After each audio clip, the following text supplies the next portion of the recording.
Welcome to the Dan Raymond House, headquarters of the Sheffield Historical Society, which was established in 1972.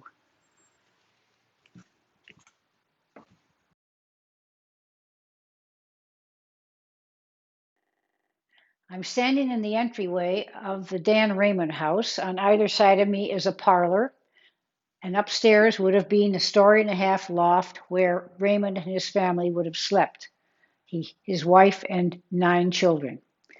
This is the original staircase.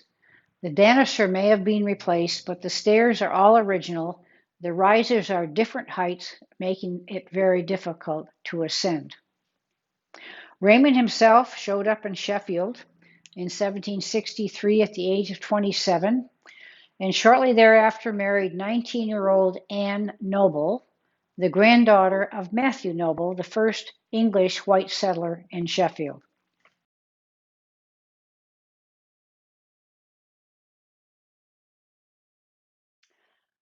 Dan Raymond originally had Tory leanings, and as the story goes, when the Patriots learned of the signing of the Declaration of Independence, they planted a liberty tree in the center of town in celebration. Suddenly, that liberty tree was not to be found.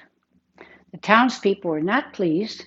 They did some investigation, and they found that Dan Raymond and one of his associates were the culprits.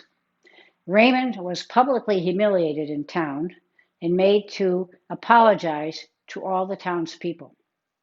Now, whether the story is true or not, if it is true, it didn't happen at the time it's been recorded because it's clear that Raymond was a private in the regiment commanded by Enoch Noble, and that was the first regiment mounted in Berkshire County to help defend the new colonies.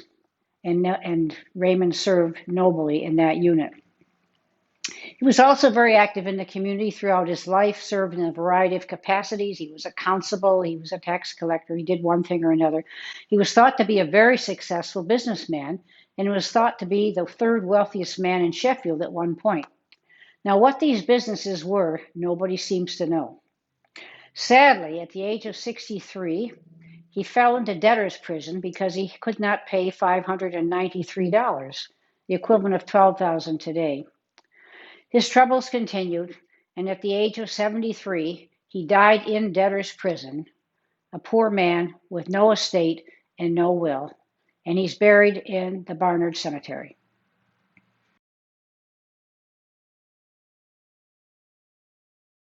Before we move to the north parlor, I'd like to share with you this leather fire bucket, something that it's English and something that all homes would have had.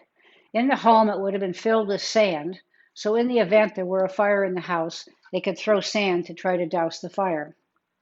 However, when the meeting bell rung in the church, in the meeting house, everybody would grab their fire buckets and run to the site of the fire.